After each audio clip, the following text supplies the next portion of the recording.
देवता से लेकर अमलात्मा, विमलात्मा, दिव्यात्मा, भव्यात्मा, महात्मा से लेकर परमात्मा तक सबको एक लाइन से बैठाओ, चाहे वो राक्षस हो, चाहे यक्ष हो, किन्नर हो, गंधर्व हो, सबको एक लाइन से बैठाओ। मैं यहीं से चलूंगी और देखती चलूंगी, जिसको मैं पसंद करूंगी उनसे विवाह करूंगी।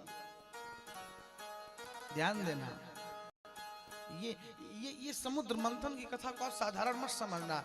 कथा के बाद मैं आपको इसका रहस्य बताऊंगा, समुद्र मंथन है क्या।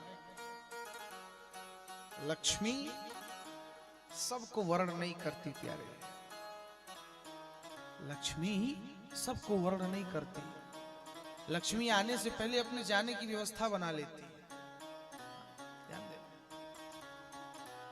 सब एक लाइन से बैठ गए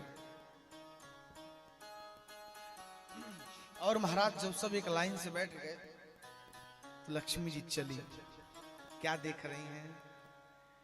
भृगुर्वसिष्ठः क्रतुरंगिराश्च मनुः पुलस्त्यः पुलहश्च गौतमः। बड़े बड़े ऋषि बैठे हैं, भृगु जी बैठे हैं। देखा भृगु जी को, भृगु जी ने कहा हमसे विवाह करेंगी क्या, देख रही है हम ही को। ये मत समझना कि यहाँ केवल मनुष्य की कथा हो रही है, बड़े बड़े महात्मा भी ऐसे जगहों पर फिसल जाते हैं।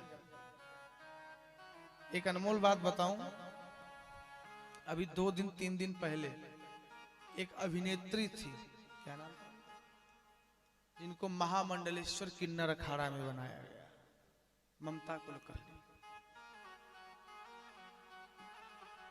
कुपात्रे दीयते स्थानम तत्स्थानम तामशेश्वर। जब विचित्र लोग विचित्र स्थिति में विचित्र जगह बैठेंगे तो सारा काम विचित्र ही होगा। आज इस्तीफा भी दे दिया, उनसे उनका पद ले लिया गया, महामंडलेश्वर से हट गए। क्या जरूरत थी?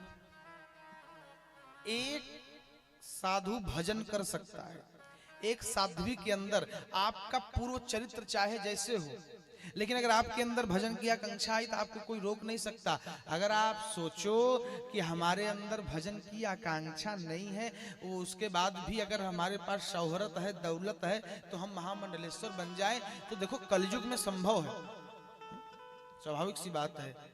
अगर आपके पास दौलत है, शौहरत है, थोड़ी सी पकड़ है, बन जाओ महामंडलेश्वर। बनी, जब बनी तो भगवान ने ऐसा विधान बनाया कि गलत लोग इतने बड़े पदवी पर नहीं रह सकते। क्यों? ये राजनीति नहीं है, ये धर्म नीति है, और धर्म नीति में वही रहेगा जो धर्म को जानता। देखो, धर्म का मार्गी जो होता है, जो धर्म के मार्ग पर चलता है वो अलग होता है, और जो धर्म को जानता है वो अलग होता है।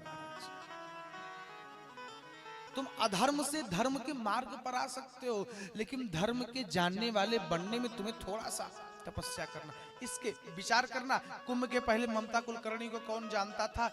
उनको सिर्फ एक अभिनेत्री के रूप में लोग जानते थे। पट्टाभिषेक हो गया 5-7 दिन पहले, अब कल की बात है, हटा भी दिया गया। तो पहली चीज ये जरूरी है, ये है तो बन जाओ।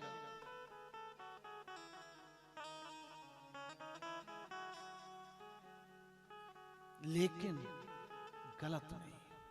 आपके अंदर आप कितने भी बड़े पापी क्यों न हो, लेकिन भजन करने की उत्कंठा करो, भजन भगवान को प्राप्त करो। लेकिन कहो बहुत बड़े भजनानंदी बन जाए ना।